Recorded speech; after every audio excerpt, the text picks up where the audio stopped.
Okay everyone, so for today's lesson we're going to look at the first part of the thinkers of the Enlightenment.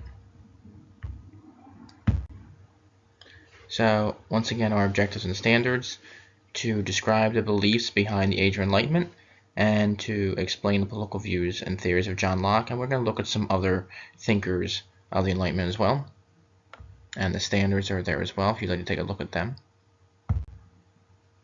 Vocabulary preview, the Enlightenment and natural rights. Our essential question: how did the Enlightenment thinkers change the view of government and authority? So in the first lesson of the Enlightenment, we're going to look at some figures who focused on authority and the power of government. So that's what I'd like you to think about during this lesson. And going along with that, I want you to think about this. What could people do to have a check on government? So what are some of the things that we have in our government today, or people have in other governments, that keep a check on their government? Okay, so leading to the Enlightenment. After the scientific revolution and new ways of thinking about power, scholars and philosophers began looking at society. So what they started to do is they sought a new understanding of government, religion, economics, and education.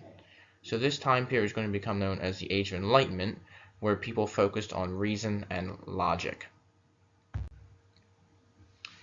So I know that you have looked at Thomas Hobbes. His not opponent, but his opposite to that would be John Locke. So John Locke had a different view of humans than Thomas Hobbes. John Locke believed that people can learn from experience and improve themselves. He also believed that people were born free with natural rights of life, liberty, and property. And he believed that people can overthrow a government if it fails to protect natural rights. So if a government does not provide for those certain rights, he believed that people have the power and the responsibility to overthrow that government. And he also believed that people are able to govern themselves. So Francis Mariette, or better known as Voltaire, that was his pen name, what he wrote many of his famous writings under. He published more than 70 books, and he frequently made fun of his opponents, such as the clergy, the aristocracy, and the government. But his major things that he defended were freedom of religions and freedom of speech. So those were his two main arguing points that he's going to argue for during the Enlightenment.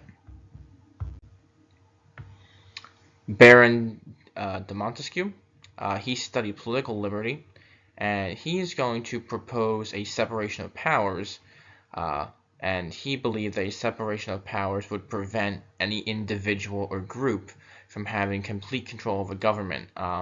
And you can look at our own government today. We have a separation of powers if you know about how our government is set up, that we have the executive, the legislature, and the judicial, and each has equal power or checks and balances on the other, so that not one part of the government can become too powerful. So this is where our government kind of got the idea from for separation of powers, was from Montesquieu. Okay, so to wrap up, so the Age of Enlightenment began to better understand society and people.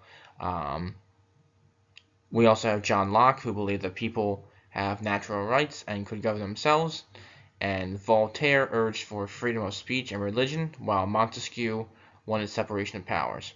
So in our next lesson, we're going to look at some more Enlightenment thinkers and talk about some of the things they focused on. So I will see you guys later.